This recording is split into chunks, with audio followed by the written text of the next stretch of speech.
嘢移動咗啊嘛。我唔係話我啲嘢移動咗，我係話今日2025年12月20。你唔使同我講咁多廢話，你唔使講咁多。22號星期一，我出咗去，返嚟嘅時候我發現我租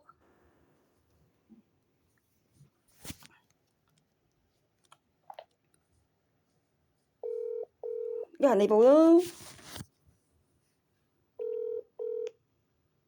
喂，許生。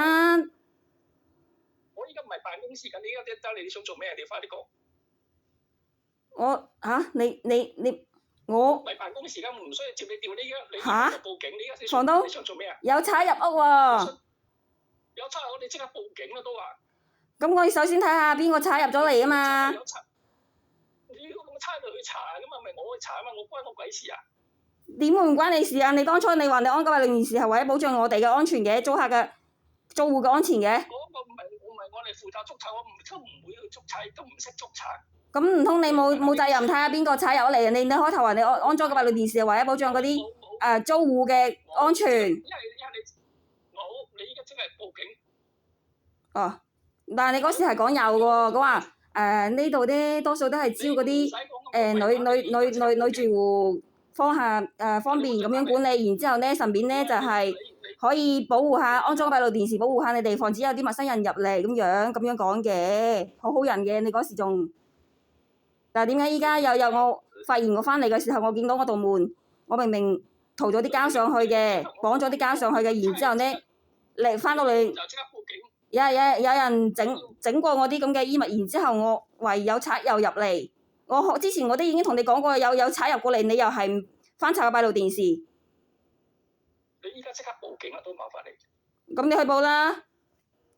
我唔會報，因為我都唔知你講咩所謂賊，我都唔知你講呢啲賊自己天馬行空嚟㗎。咁你聽俾人聽我個好明顯就係根本就冇關心嗰啲。你係講大話，我俾你聽好明顯，你就講大話。咩大話？你講咩大話？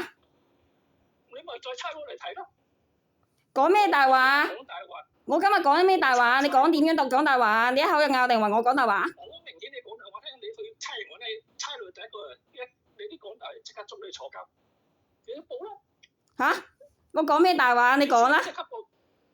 你即刻報警。你講啦！你講你咩大話？我唔知你講咩，但係依家你一係就打報警，你唔好再嚟打電話嚟啊！我問你要乜？我告你騷擾啊！我告你咩騷擾啊？你自己係租能規管嘅喎。